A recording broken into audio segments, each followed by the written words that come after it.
74 Blackhawks. The Devils beat the Caps 2-1 in the division semis, but lost the series in 6. The Blackhawks beat the Kings in the quarterfinal series, 4-1. Rich and I coming right back. We'll show what happens when Glenn Rice puts one of those into Jordan.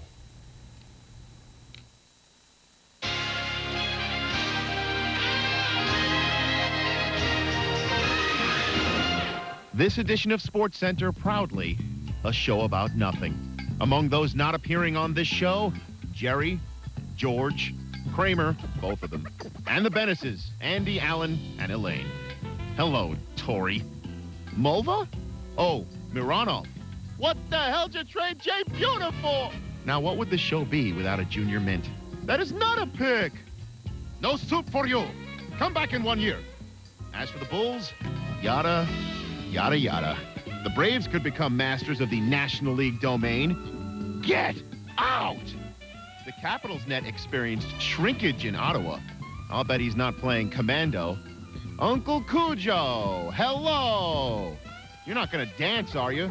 Sweet fancy Moses! Don't you hate close talkers? Serenity now! SportsCenter is next. Giddy up.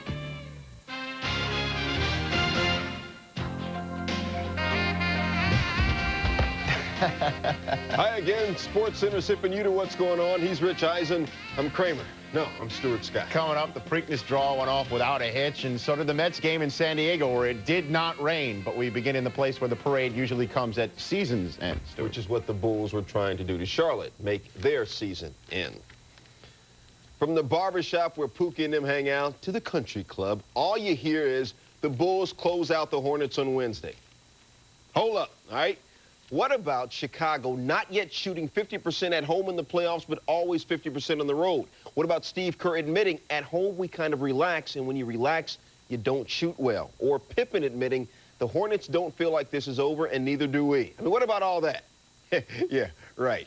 Dennis Rodman, 37 years old on Wednesday, got a 7th straight playoff game with at least 14 rebounds. And Glenn Rice came in only shooting 39% in the series. G. Rice got his Mac on. He had 10 in the first quarter. Speaking of Macs and butter, Jordan had 14 in the first, but the Bulls down 3. Second quarter, Bulls step up the D. Pippen knocks it away. Rodman back to Pip. Bulls score 15 points off 16 Charlotte turnovers. Third quarter, Rice still on fire. Money with Pippen in his face. Glenn Rice came in just shooting 26% from 3 land, but he was on this game. He had 28 after 3 quarters, 33 in the game. Fourth quarter, things hit up. There's Glenn with 1 hit on Mike. Then Glenn throws an elbow into Mike, nose to nose, mouth to mouth. Both got technicals. Mike said later, just 2 competitors. And we said a couple of words to each other. But don't give Michael reason to go off. Telling the Hornet defense, you're not my daddy. He scored 11 in the fourth quarter, all after the confrontation. Then Rodman and Del Curry going after the loose ball. They called it off Curry. Curry thought there should have been a foul. He got 2 quick texts. He was gone and not happy. More Michael, 1:05 left. Jordan, off day. He's a 33 points on 15 of 29 shooting. Tight game, tough game. Bulls win it 93-84 and take the series 4-1. Chi-Town advances to the Eastern Conference Finals for the 8th time in 10 years. The Bulls won the game and the free throw battle, hitting 19 of 24 freebies, although a lot of them late down the stretch. Michael wanted even more fouls called. The Hornets only went to the line 10 times, hitting 9. Just like last year, the Bulls swept the first round, lost game 2 of the second round at home, then won 3 straight to advance. This one, extremely intense.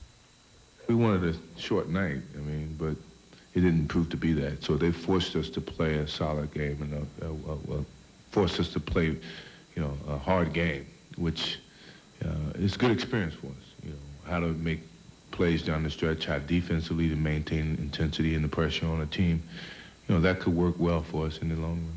The key was there at the end of the third, beginning of the fourth quarter, when we got a couple things that just squeezed out a 4-point lead to a 6-point lead to an 8-point lead, and then we could kind of work with the psychology of the game at that time. And we were able to match their scores and push it up to a point where they had to work in a desperate area. In the first 3 quarters, Glenn Rice held his own against Jordan. Well, as much as anyone can hold their own against Mike. Glenn had 28 points to Mike's 22 after 3, but once again, Mike was Mike when it counted most in the fourth quarter. He proved it. Those 11 gave him 33 and it gave the Bulls the series. We will have more in this game a little bit later in SportsCenter. Even though Reggie Miller's tray only tied Game 4 Sunday, it still stuck the dagger in the Knicks and eventually sent the Knicks and every one of their fans to their respective ledges. On Wednesday, the fans could come in from the ledge, unless, of course, they could position the TV so they could watch Game 5 from there. In Market Square, Reggie conjuring up new ways to torment Knicks fans. Well, how about scoring a team-high 24? Pacers up early. But Allen Houston keeping the Knicks close. 19 first-half points for Houston.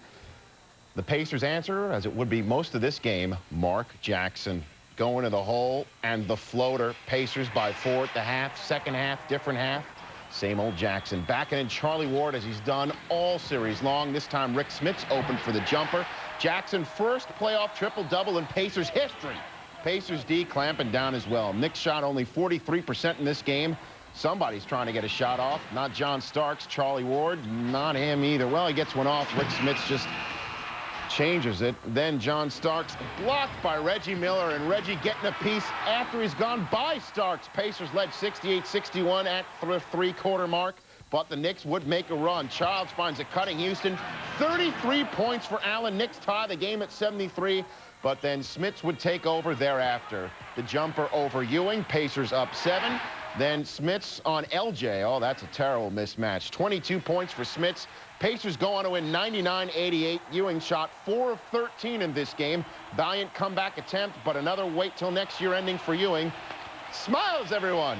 Even Larry Bird allowing himself a little smile as the Pacers eliminate the Knicks 99-88. Mark Jackson, 22 points, 14 boards, and 13 assists. The first playoff triple-double since Scottie Pippen in 1996. The last player to rip off at least 13 or more in those 3 categories in one single playoff game, his coach, Larry Bird, in 1986. The Eastern Conference Finals are now set. Indiana at Chicago, Game 1 Sunday.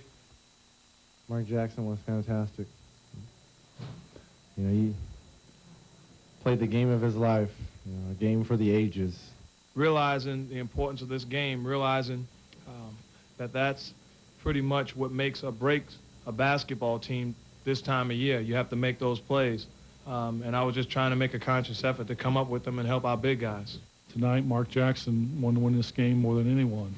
And Reggie kept us in there for a long period of time, but Mark was steady all night and just got the job done for us.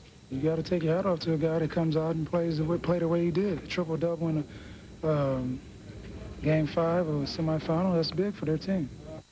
This is what we in the business call spinning the story forward. We're going to have one tight Eastern Conference Finals. The 2 teams split the 4-game series in the regular season. Indiana outscored Chicago by a total of just 6 points. Chicago out-rebounded Indiana by just 3 rebounds. The Bulls had 147 field goals. The Pacers 146. The Pacers had 43 turnovers. The Bulls had 41. Stuart. To hockey now.